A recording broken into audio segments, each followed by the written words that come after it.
तंदुरुस्त मंदुरुस्त चैनल पर आपका स्वागत है। एक बार आप अपने शरीर और मन के लक्षणों पर ध्यान दीजिए। सोचिए कि क्या आप अक्सर थकान और कमजोरी महसूस करते हैं, हाथ पैर में झंझनाहट या सुन्नपन का एहसास होता है, भूलने की आदत बढ़ गई है और किसी चीज पर ध्यान केंद्रित करने या कहें फोकस करने में परेशानी होती है। चिड़चिड़ापन, उदासी या अवसाद या कहें डिप्रेशन के लक्षण दिखाई देते हैं। यदि ऐसा कुछ है तो संभल जाइए, आपको विटामिन B12 की कमी हो सकती है। असल में आज हम इसी विषय पर बात करने जा रहे हैं और इस नाते बात करने जा रहे हैं क्योंकि आजकल इस पर अक्सर बहस छिड़ जाती है। सवाल यह उठता है कि क्या शाकाहारी लोगों में सचमुच विटामिन B12 की कमी हो जाती है? आपने कई बार सुना होगा कि अगर आप मांस, मछली या अंडा नहीं खाते तो आपके शरीर में B12 की कमी हो जाएगी और यही कमी थकान, कमजोरी, नसों की समस्या और यहां तक कि याददाश्त की गड़बड़ी तक ला सकती है। लेकिन जरा ठहरिए, अगर यह बात पूरी तरह सच है तो फिर गांव में जो लोग 100-100 साल तक जीते हैं और ज्यादातर शाकाहारी होते हैं, उनमें ये लक्षण क्यों नहीं दिखाई देते? और एक सवाल है कि अगर शाकाहारी आहार से विटामिन B12 पूरा नहीं मिल पाता या पूरा नहीं हो सकता तो फिर गाय, भैंस, हाथी और घोड़े जैसे जानवर कैसे इतने ताकतवर और स्वस्थ रहते हैं? उन्हें झुनझुनी, सनसनाहट, खून की कमी क्यों नहीं होती जबकि वे पूरी तरह शाकाहारी हैं? आज हम इन्हीं सवालों का जवाब ढूंढेंगे। सबसे पहले यह समझना जरूरी है कि विटामिन B12 क्या है। तो पहली जानने वाली बात यह है कि विटामिन B12 कोई पौधा या फल फूल नहीं बनाता। यह विटामिन केवल सूक्ष्म जीवाणु यानी बैक्टीरिया बनाते हैं। कुदरत ने इस विटामिन की फैक्ट्री मिट्टी और पानी में बिखेर रखी है। वहीं से यह खाद्य श्रृंखला में आता है, कभी जानवरों के पेट में, कभी हमारे आहार में।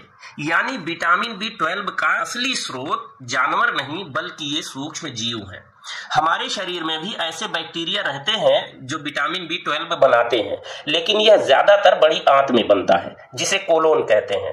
अब दिक्कत यह है कि विटामिन B12 का अवशोषण छोटी आंत के एक हिस्से में होता है जिसे इलियम कहते हैं। तो बात यह है कि विटामिन शरीर के अंदर बनता तो है पर उस जगह से बहुत दूर जहां उसकी जरूरत है। आप सोच रहे होंगे अगर इंसान की आंतें इस तरह से बनी हैं तो फिर हजारों साल तक हमारे पूर्वज बिना इसकी कमी के कैसे जीते रहे? कारण बहुत साफ है। पहले का भोजन बिल्कुल प्राकृतिक था। अनाज सीधा खेत से आता था। सब्जियां रसायनों से संरक्षित की हुई या पॉलिश की हुई नहीं बल्कि खेत से ताजी आती थी। पानी कुएं और तालाब का होता था जिसमें सूक्ष्म जीव अपनी स्वाभाविकता में रहते थे और रोजमर्रा के खाने में दही, छाछ, अचार जैसे किण्वित पदार्थ शामिल रहते थे। इन सब से शरीर को उतनी मात्रा में विटामिन B12 लगातार मिलता रहता था जितनी शरीर को आवश्यकता थी। अब जरा शहरी जीवन पर नजर डालिए। चावल इतना पॉलिश किया जाता है कि उसमें से पोषक बहुत हद तक निकल जाते हैं। सब्जियां इतनी बार धोई और चमकाई जाती हैं कि उन पर कोई लाभकारी सूक्ष्म जीव या बैक्टीरिया नहीं बचता। पानी RO और फिल्टर से निकलता है जिसमें जरूरी मिनरल और सूक्ष्म जीव दोनों गायब हो जाते हैं। और दही तथा छाछ पैकेट से आते हैं जिसमें प्राकृतिक फर्मेंटेशन बहुत कम होता है। यानी वे सारे रास्ते बंद हो गए जिनसे हमारे पूर्वजों को विटामिन B12 मिलता था। अब बात करते हैं गाय, भैंस, हाथी और घोड़े जैसे जानवरों की। ये सब शाकाहारी हैं लेकिन इनमें B12 की कमी क्यों नहीं होती? गाय, भैंस जैसे रूमिनेंट या कहें जुगाली करने वाले जानवरों के पेट में एक अलग हिस्सा होता है जिसे रूमेन कहते हैं। उसमें बैक्टीरिया विटामिन B12 बनाते हैं और वह सीधे अवशोषित हो जाता है। हाथी और घोड़े की आंतों में माइक्रोबियल फर्मेंटेशन उस हिस्से में होता है जहां विटामिन आसानी से खून में जा सकता है। यानी उनके शरीर की संरचना ही ऐसी है कि कमी की गुंजाइश ही नहीं रहती। मनुष्य की आंतें न तो पूरी तरह गाय जैसी हैं न ही घोड़े जैसी, हम बीच में आते हैं। बहरहाल मनुष्य को ऐसी ही आंतों की जरूरत थी, तभी प्रकृति ने हमारी आंतें जानवरों से अलग बनाई। बस हुआ यह कि पशु पक्षी तो प्रकृति के बनाए आहार नियमों पर चलते रहे, पर हमने प्रकृति के नियमों में तोड़ मरोड़ कर अपने स्वाद के लिए बहुत कुछ नया जोड़ा। इस नया जोड़ने में हमसे जहां जहां चूक हुई वहां वहां हमारे शरीर में विटामिन, मिनरल आदि की कमी होने लगी। इसीलिए हमें बाहरी आपूर्ति की जरूरत पड़ती है और यह आपूर्ति पहले हमें प्रकृति देती थी, अब हमने उससे दूरी बना ली। यहीं पर एक सवाल और अक्सर उठता है कि क्या इंसान मूलतः शाकाहारी है? याद रखना चाहिए कि हमारे दांत चबाने और पीसने के लिए बने हैं, मांस फाड़ने के लिए नहीं। जानवरों की तरह शिकार को दौड़ाकर मुंह से पकड़कर आप शिकार नहीं कर सकते। हमारी आंतें 7-8 गुना लंबी है जैसे शाकाहारी जीवन में होती है। मांसाहारी जानवरों की आंतें छोटी होती हैं। हमारे नाखून और जबड़े भी शिकार के लिए नहीं, फल और कंदमूल खाने के लिए बने हैं। यानी हमारी संरचना साफ कहती है कि इंसान का झुकाव प्राकृतिक रूप से शाकाहारी भोजन की ओर है।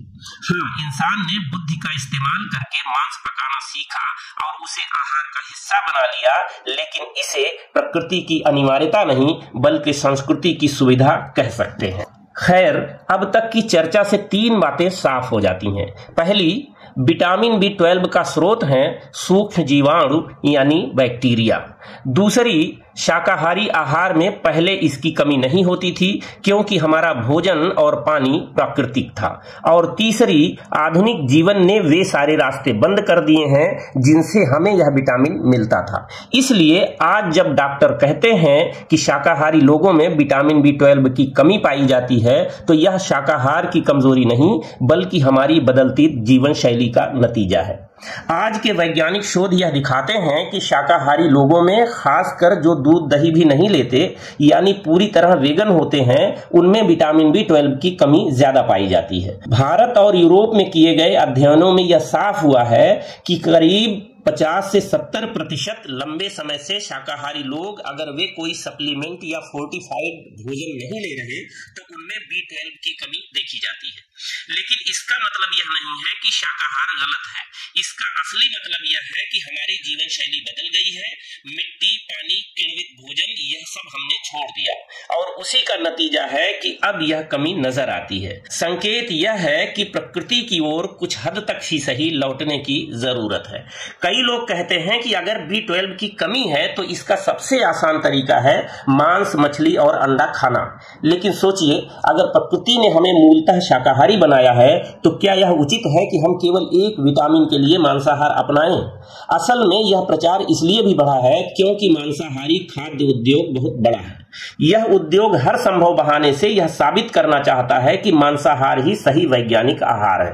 सच्चाई यह है कि शाकाहारी लोग बिना मांस खाए भी विटामिन B12 पा सकते हैं, बस जरूरी है सही स्रोत चुनने की। तो अब हम समझते हैं कि शाकाहारी लोग कौन से आहार लें ताकि B12 की कमी न हो। सबसे पहला है दूध और दूध से बने पदार्थ।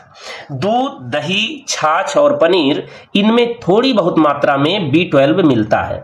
अगर इन्हें नियमित रूप से लिया जाए तो यह कमी को काफी हद तक रोक सकते हैं। दूसरे हैं किण्वित या कहें फर्मेंटेड भोजन, जैसे घर का बना दही, अचार, इडली और डोसा। इनमें सूक्ष्म जीवाणु सक्रिय रहते हैं जो B12 की थोड़ी मात्रा देते हैं। तीसरे हैं फोर्टिफाइड खाद्य। आजकल बाजार में सोया मिल्क, ब्रेकफास्ट सीरियल और न्यूट्रिशनल ईस्ट जैसे पदार्थ आते हैं जिनमें कृत्रिम रूप से B12 मिलाया जाता है। यह भी एक लगभग सुरक्षित और शाकाहारी विकल्प है। और अंतिम विकल्प है सप्लीमेंट का। अगर किसी को कमी ज्यादा है तो डॉक्टर सलाह देते हैं कि टैबलेट या इंजेक्शन के रूप में सप्लीमेंट दिया जाए।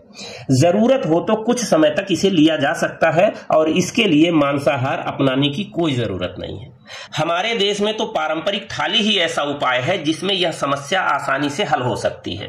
दाल, चावल, दही, भात, अचार, हरी सब्जियां और मौसमी फल, यह सब मिलकर विटामिन B12 की कमी को पूरा कर सकते हैं। गांव में जो छाछ या लस्सी पी जाती है उसमें भी B12 की आपूर्ति होती है। इसी तरह से बाजरे की रोटी के साथ छाछ या चने की दाल के साथ अचार, यह सब भोजन केवल स्वाद ही नहीं पोषण भी देता है। यानी अगर हम अपने परंपरागत आहार पर लौट आएं तो विटामिन B12 की चिंता नहीं रह जाएगी। थोड़ा सा अंकुरित अनाज भी आहार में शामिल कर लें तो विटामिन B12 और विटामिन E दोनों की अच्छी आपूर्ति हो जाती है। इस चर्चा का एक और महत्वपूर्ण पहलू भी देखना चाहिए, वह यह है कि मांसाहार अपनाने का सीधा मतलब है पशुओं का वध।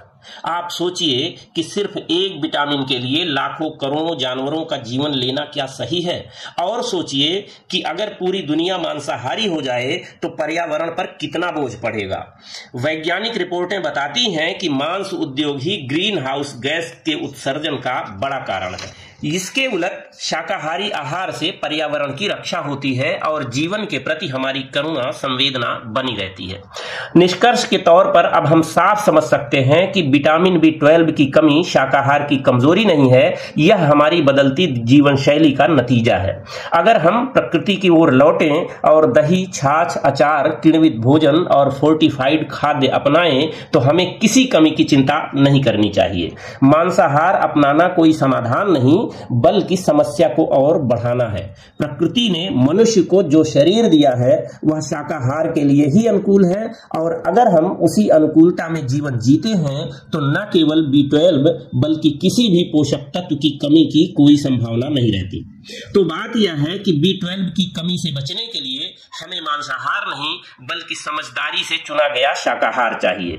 दूध और दूध से बने पदार्थ, घर का दही, छाछ, किण्वित भोजन, फोर्टिफाइड खाद्य और बहुत जरूरी होने पर सप्लीमेंट लेना उचित हो सकता है। यही उपाय हैं जो हमें स्वस्थ भी रखते हैं और जानवरों को हिंसा से भी बचाते हैं। और अंत में विटामिन B12 की कमी की स्थिति में हम आपको होम्योपैथी का सबसे सुरक्षित समाधान बताते हैं। याद रखिए कि होम्योपैथी को इससे कोई मतलब नहीं है कि शरीर में विटामिन B12 या किसी और चीज की कोई कमी है। होम्योपैथी को आपके शरीर में आने वाले लक्षणों से मतलब है। लक्षण ठीक हो गए तो समझिए कि विटामिन, मिनरल सबकी कमी गायब हो गई।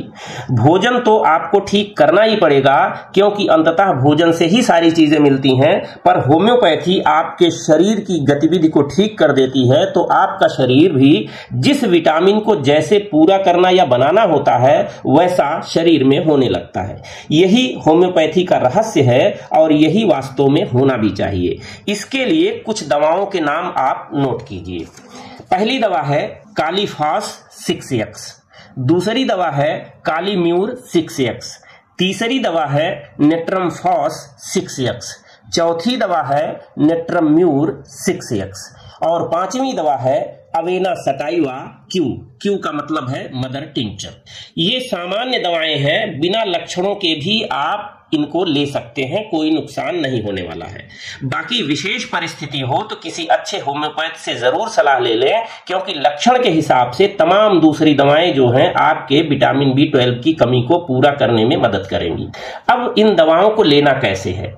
इन दवाओं को कालीफास विशेष रूप से जब वो नर्व सिस्टम में कोई समस्या आए, जो भी नर्व सिस्टम की चीजें हैं उस तरह की दिक्कत में कालीफास समझिए बहुत ही जबरदस्त दवा है। अकेले इसे लेंगे तो भी फायदा हो जाएगा। बाकी आप कालीफास और नेट्रम्यूर की दो गोली मिलाइए और जीभ पर रख लीजिए। हाथ से कोई भी गोली नहीं छूनी है। आप ढक्कन में निकालिए, 2 गोली कालीफास की जीभ पर डाल लीजिए और 2 गोली नेट्रम्यूर की जीभ पर डाल लीजिए। तो इस तरह दोनों को चूस लीजिए। ये दवाएं जो है 4-4 घंटे पर या 3-3 घंटे के अंतर पर दिन में 3 या 4 बार आपको लेनी है। उसके अगल बगल आपको आधे घंटे तक लगभग कुछ भी खाने पीने से बचना है। पानी आप पी सकते हैं बाकी, लेकिन ठोस आहार कोई मत खाइए।